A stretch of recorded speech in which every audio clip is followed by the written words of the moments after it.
Hi guys, luto muna tayo guys para sa tanghalian ng mga chikiting. Ayan.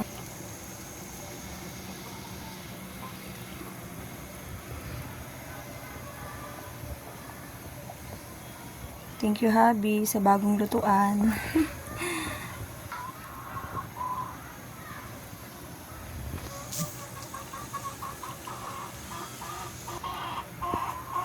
Tinipid na sinigang na hipon.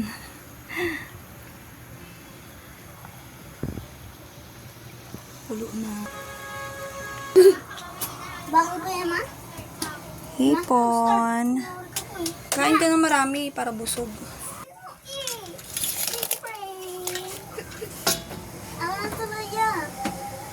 Ako, ang dami-dami kong ginagawa dito. Maglalaba pa ng uniform, magbaplansya pa.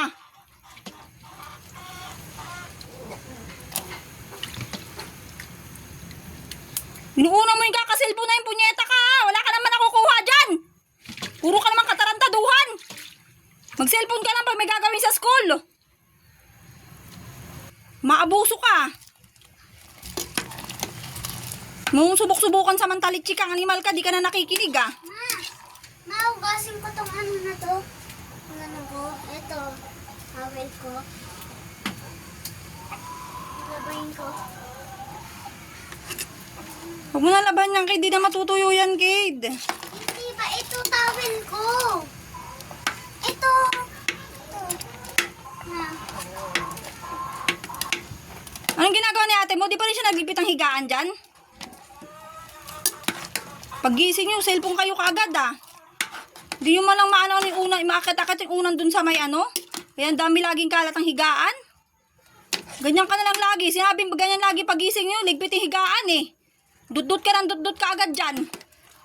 Sa gabi, cellphone, bago matulog. Paggising, cellphone.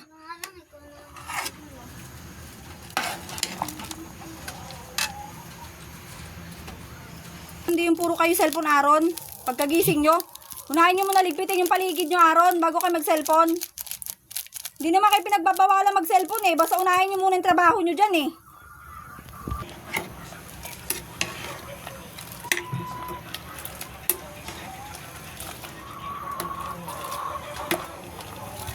Oras na lang, oh, pasukan na naman.